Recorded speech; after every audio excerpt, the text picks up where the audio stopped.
Pero ngayon, tatry natin siyang lipat sa bahay para may kabit na natin yung mismo wheel.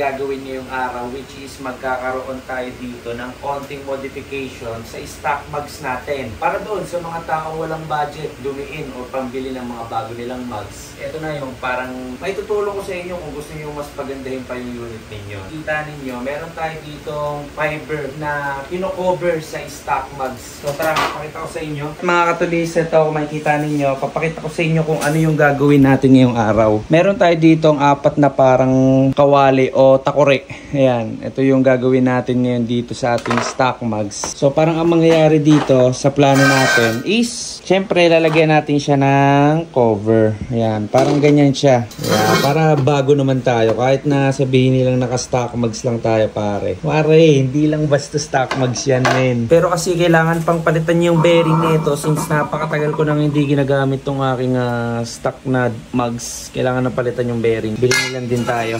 Palitan natin.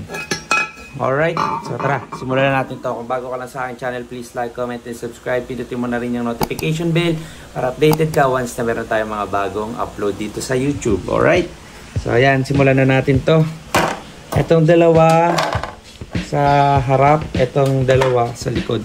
Tapos yung mugs natin ngayon, itatabi muna natin siya. Tanggalin naman natin ngayon yung kalawang. Alright, yan. Gamit tayo ng panlinis. Tapos, sprayan natin siya ng Red Speed Engine Degreaser.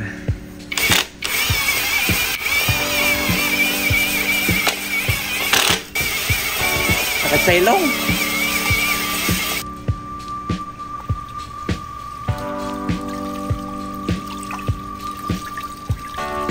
So, yan mga katulis. Makikita ninyo yung ating bearing dito ay talagang stock up na kabilaan yan, kaya kailangan na talaga natin palitan. So tara, palitan muna natin.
Boss 34 tago isa wala lang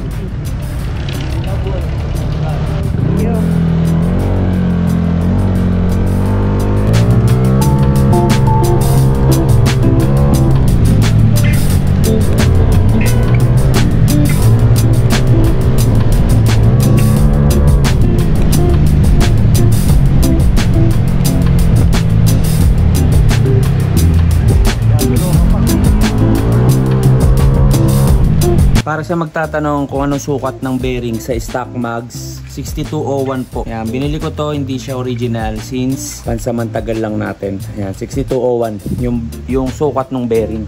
So pagtatanggalin nyo, gamit lang kayo ng T-wrench. Sikwatin nyo lang yung loob. Sabay pokpok.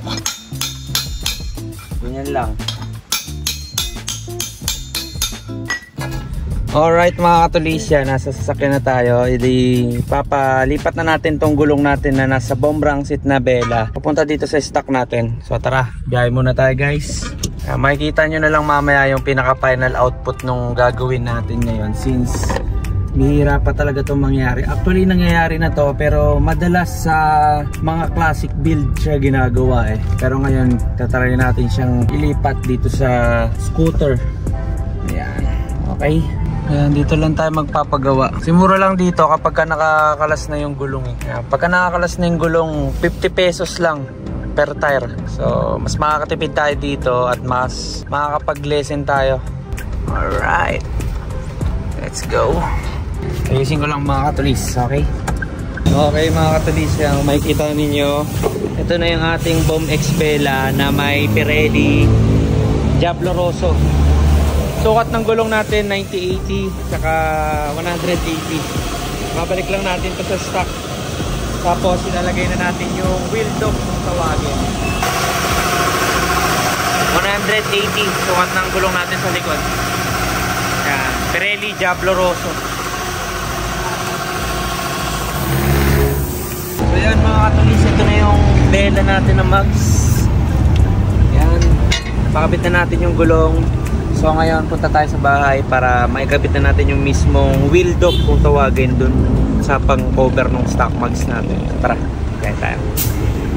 So yun mga tol, yung makikita ninyo, ito na siya. So magiging placement niyan kung dito tayo manggagaling sa rear, eto dito. Magiging ganyan yung design natin. Tapos dito sa harap, parang ganyan siya, sir. Diba?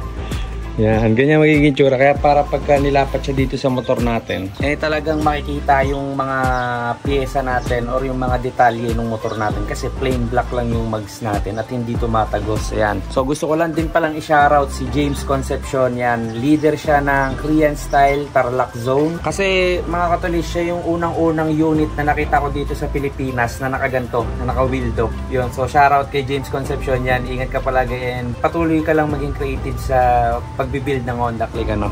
Yan, so tara, buuin na natin to. So ako, wala naman ako ibang intention kundi talagang magbigay lang ng mga creative idea sa inyo kung paano nyo papagandahin yung mga unit ninyo. Buti na lang din mabait tong si Brother James kasi binigay niya sa atin yung Shopee link nitong wheel dog. So siya, open siya para sa mga ganito, para sa mga gusto din mag-build ng unit nila. So ayan mga katulis, nakapitan natin. So ang gagawin na lang natin is ipitan natin lahat.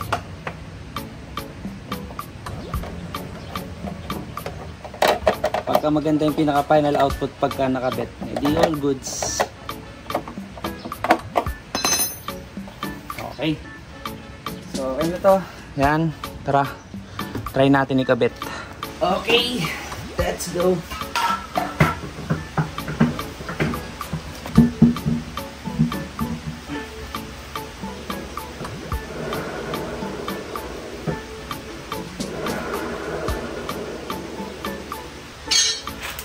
Talagang napakatindi.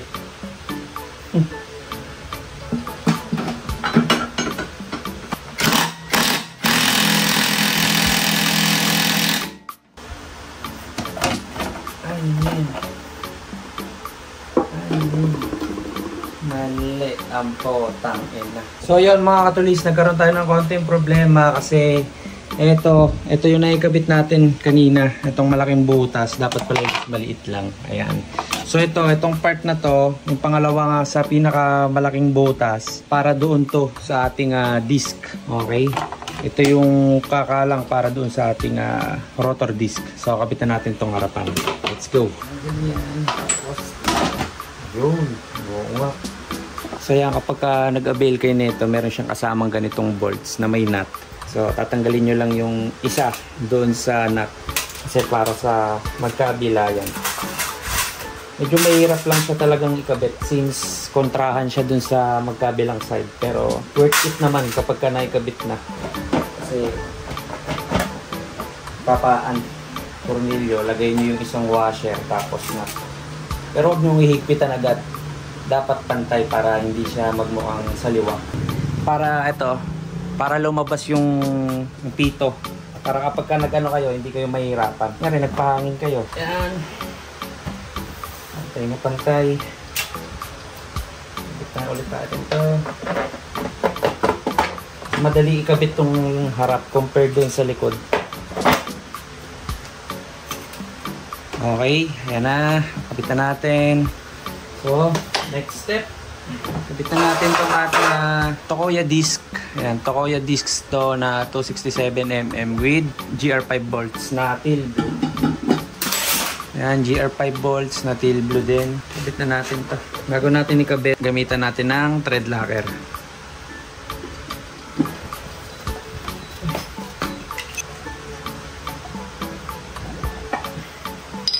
Yan, okay na. So, kakabit na lang natin to guys.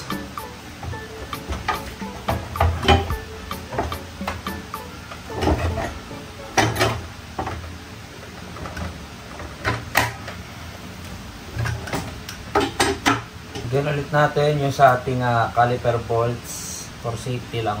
Para panatag tayo na hindi mabubunot yung mga GR5 bolts natin.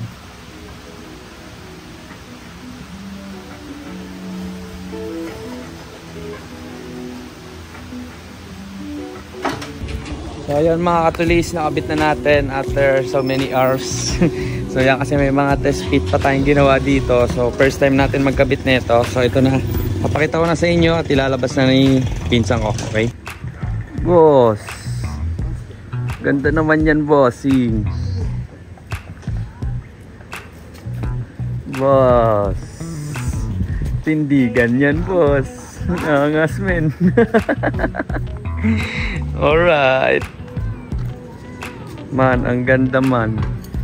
Anong motor yan man? Ba't ganyan yan?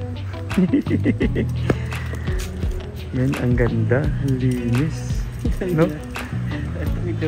Ha? Ari, laruan ng putik. So ayan mga katulis, tignan nyo. Ito na yung pinaka final output niya. So ayan na yung pinaka clearance niya dito sa likod. Ayan. Gets. Tapos dito naman sa kabila, ayan, saktong-sakto lang din dun sa swing arm natin. Ayan. Dito naman sa harap, ito naman yung placement ng kanyang ayan yung kanyang rotor disc. Tapos wala rin naman siyang sayad sa caliper. Check na natin yan bago natin ilabas. Ayan. So yung fitment niya walang pinagbago. Literal na nagkaroon lang ng cover dito. Ayan. So ito yung sa pito. Yan, makakapagpito pa tayo, makakapagpahangin pa tayo. Alright, all goods na. So hanggang dito na lang mga katulis. So kung bago ka sa aking channel, please like, comment, and subscribe para sa mga pagmamodified ng Honda Click. At kung mahilig kang magkalikot, bagay na bagay ka dito sa channel ko. Please like, comment, and subscribe, and pindutin mo na rin yung notification bell para updated ka once na meron tayong bagong i-upload. Hanggang dito na lang mga katulis. Bigyan ko rin ng montage. Alright!